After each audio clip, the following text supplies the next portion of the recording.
Welcome back. This is Mike Gardina with GardinaLifeCoaching.com. And if marriage has got you down a little bit and you're thinking that divorce might be a better option for you, well, let's take a look.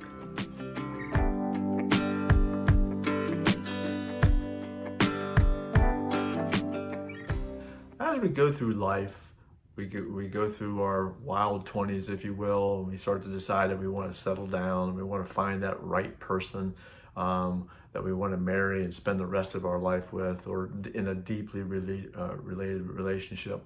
We go out and we find that person, and then we get into a marriage or a formal commitment with somebody. And then it's day in and day out with that person. And sometimes it wears on us, and the commitment that we have to make, the hard work that we have to put in to keep treating your spouse as the most important person in your life, it can be exhausting sometimes. And some people, it's just like, well, I'm not willing to do the work, or I'm tired of it. There's got to be something better. I'm tired of how they deal with things. I'm just different. I'm growing, they're not. Whatever the reason that you have, you feel like you need a break, or you want to have a separation, or worse yet, you want to get a divorce because this just isn't working. So, what's divorce like? Well, divorce is extremely expensive, both financially and emotionally. I don't know if you've ever been told this or not. I know but before you have children, when you ask people, or people tell you that after you have kids, it's going to be tough work to get all the sleep you can, and you're like, well, yeah, okay, how bad can it be? Well, you don't know till you have them, and when you have kids and you finally realize how hard it is to raise kids. Same thing with kind of a divorce. People can tell you that, yeah, it's expensive, and yeah, you're going to have lots of issues, and you think, well, how bad can it be? Whatever. But I'm here to tell you that it's always more expensive, both financially and emotionally, than you anticipate going into it. It's just a fact. Because we tend to paint a picture to ourselves that the grass is greener. I want to go that way, so it can't be that bad. You want to paint the picture yourself that it's going to be rough, but not horrible. But it's always worse than what you anticipate.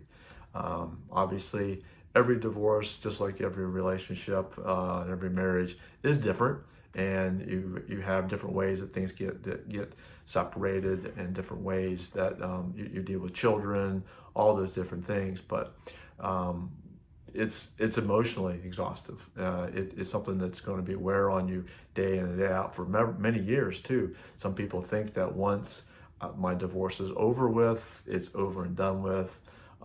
If you have children involved, then no, it will never be over there on that side. If you don't have any children, then there can be some form of a break after the divorce is kind of over with. But there's always leftover emotional baggage that comes around from that relationship. And the kids are always just collateral damage. Unfortunately, they pay the bigger price. They didn't do anything wrong, but they're the ones who are going to get hurt the most out of the whole situation.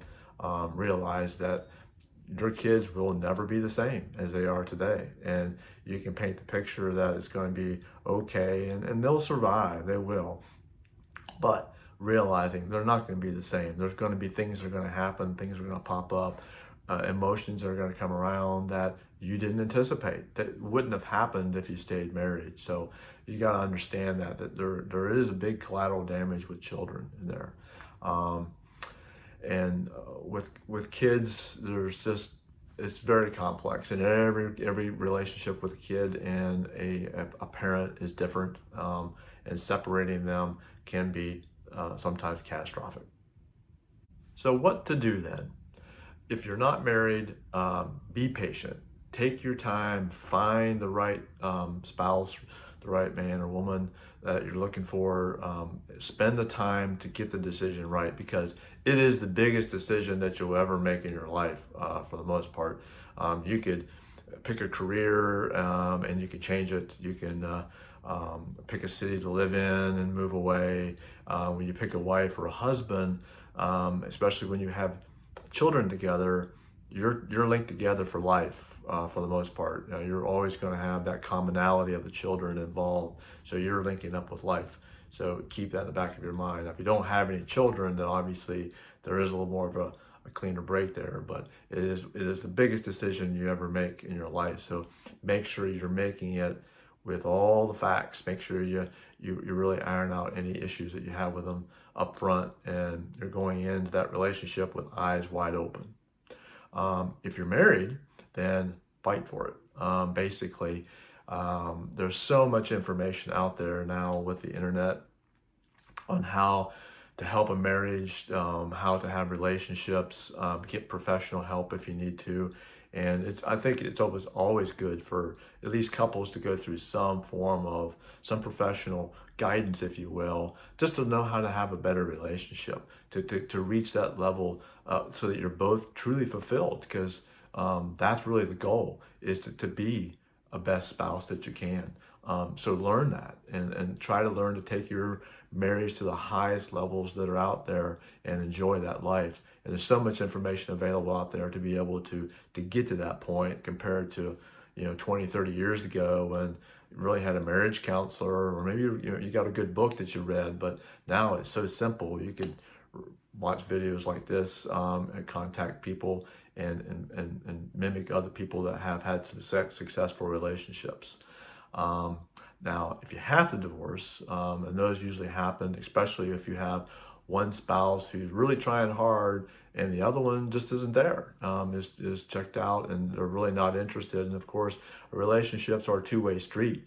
If you don't have help from both sides, then the relationship is doomed. I mean, we got to be realistic here. Sometimes it just doesn't work out, and in those cases, my best suggestion to you is basically be fair to both people.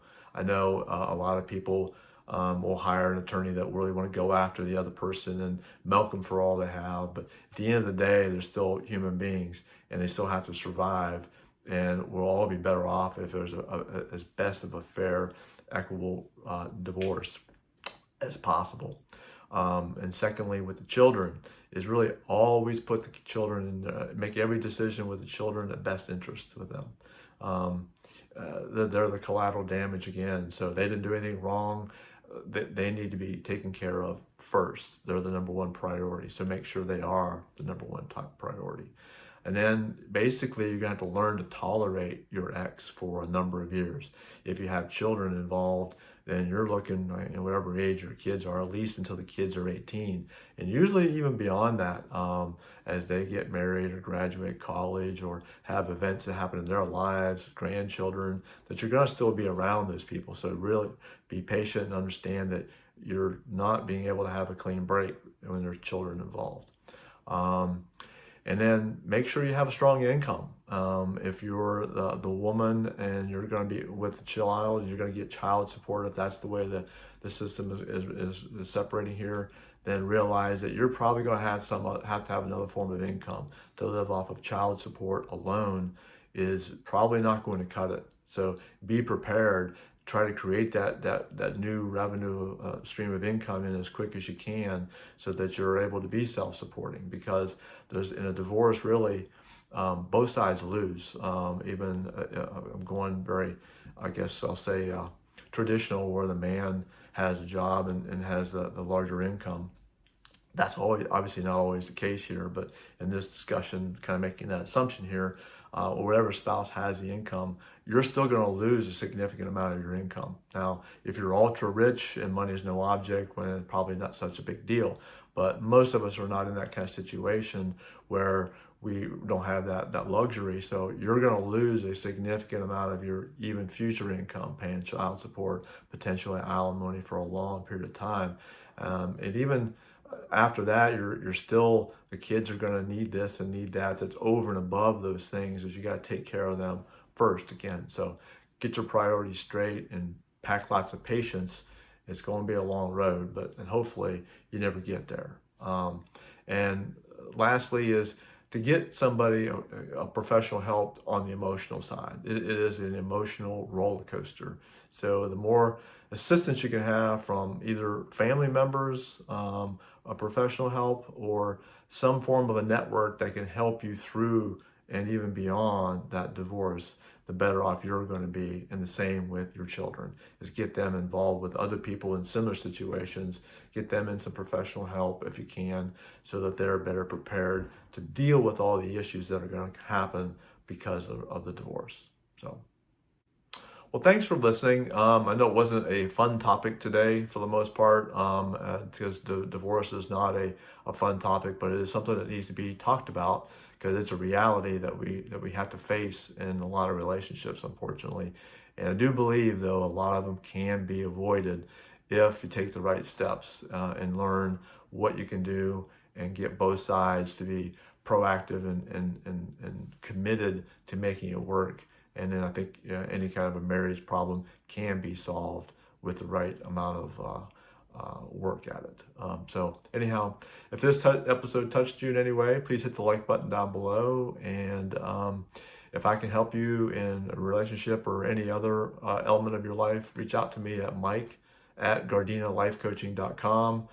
Visit my website at gardinalifecoaching.com. And of course, please hit the subscribe button below, and that way you won't miss any future episodes.